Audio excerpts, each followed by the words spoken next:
They say you always remember the moment everything changes. For me, it was a Thursday night just after dinner. Olivia was at the sink rinsing dishes when she said it. Like, she was asking if we had milk. I want to take a solo trip. I put down my glass by herself. Well, no. Maddie and ISA are going too, but I need this for me. She didn't look up, just kept scrubbing the pan. Maddie and Isla were both newly single, both in that post-breakup self-discovery phase, the kind inspired by wine and self-help podcasts. I knew exactly what kind of trip this was going to be. What are you hoping to find over there that you can't find here? I asked. Dry her hands. She finally faced me.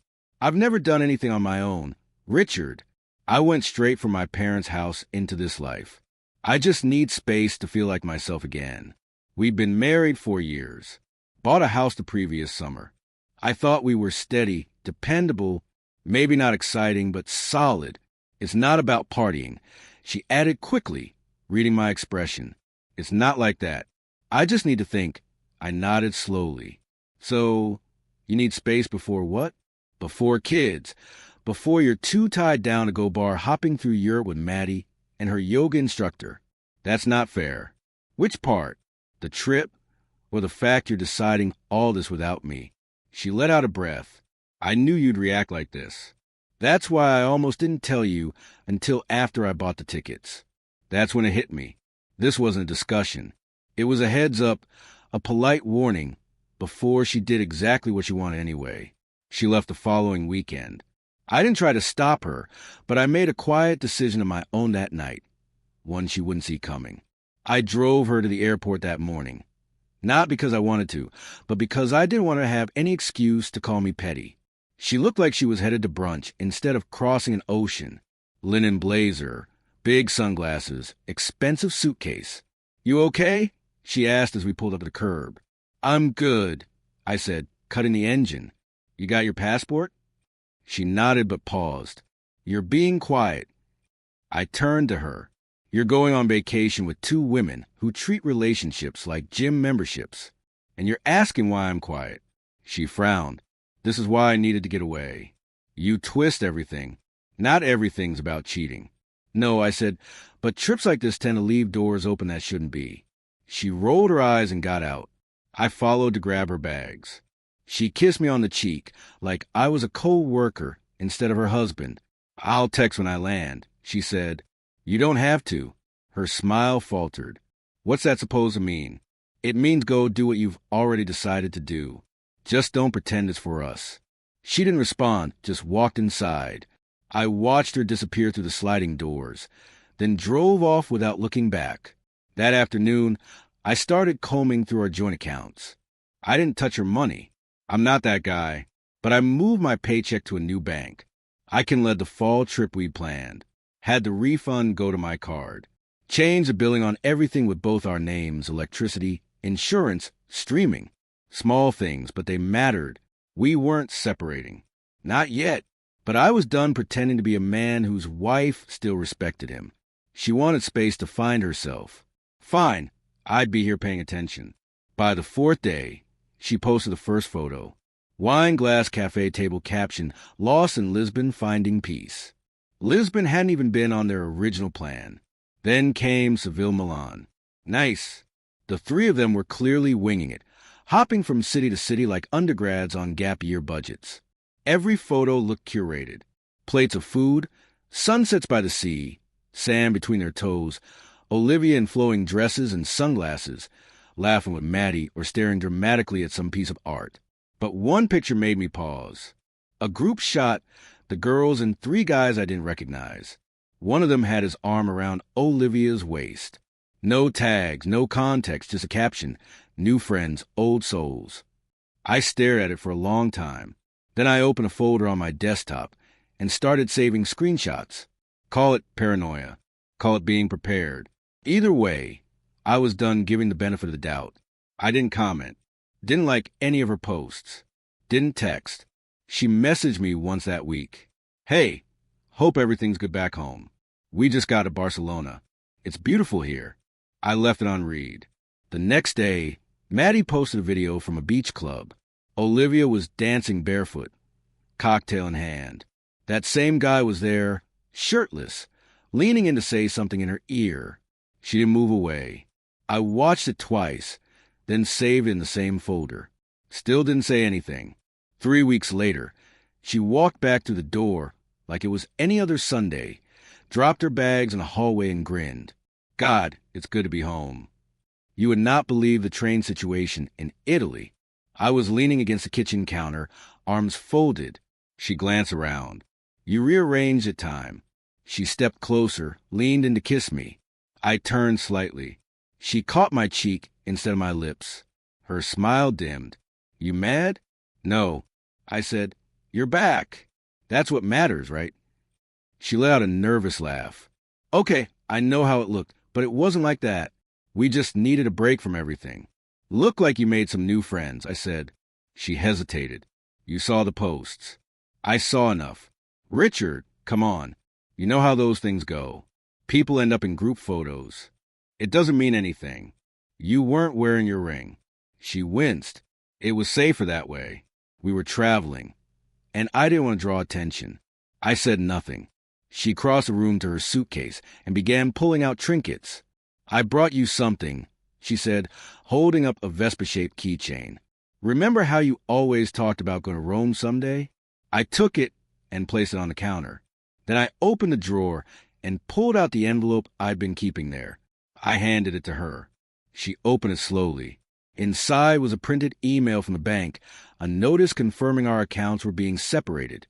Beneath that, the paperwork showing I'd begun buying out her share of the house. Tucked in last was contact info for the moving service I'd already scheduled. Her eyes lifted wide and confused. You're kicking me out. You said you needed space. I said, my tone steady. I made sure you'd have plenty. Her voice cracked. After one trip, I took a slow sip of my coffee.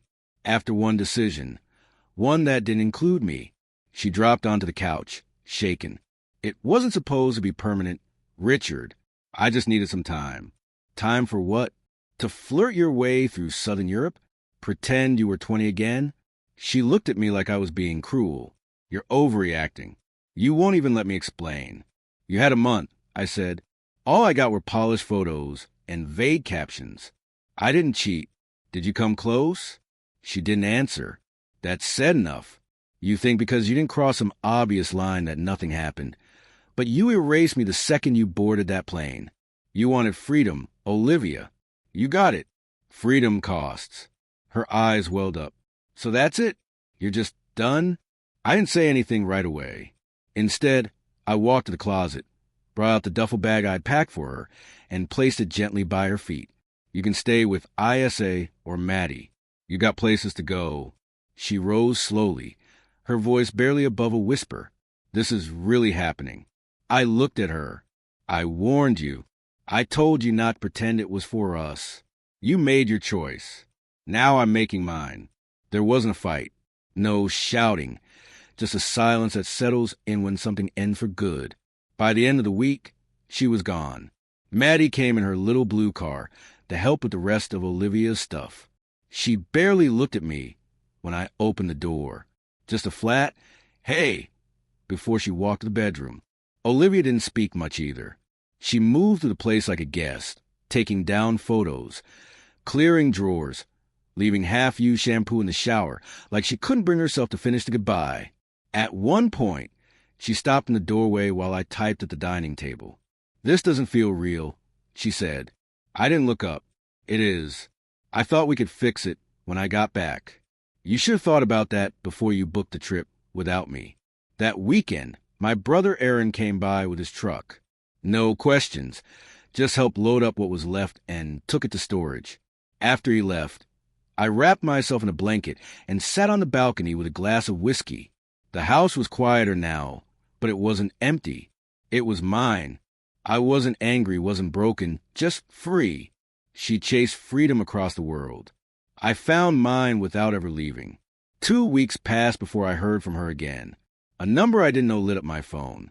I let it go. Then came the emails. Can we talk? Just once. I didn't answer. The next day, she was outside my house, arms crossed, trying to seem composed. I've been calling you. I know. I locked the door behind me. You moved on that fast? I started moving the moment you said you needed space. She stood there like she was searching for the right angle. I made a mistake. I met her eyes. No, you made a choice. You just didn't like the result. I thought we were stronger than this. No, Olivia, I was strong. You were uncertain. That hit her hard. She flinched. You don't mean that. I mean every word. She reached into her bag and pulled out a small box. My wedding ring. I kept it the whole time. I didn't take it off. I didn't touch it. That ring went further than our marriage ever did. She stood there speechless. I walked past her toward my car. Is this really it?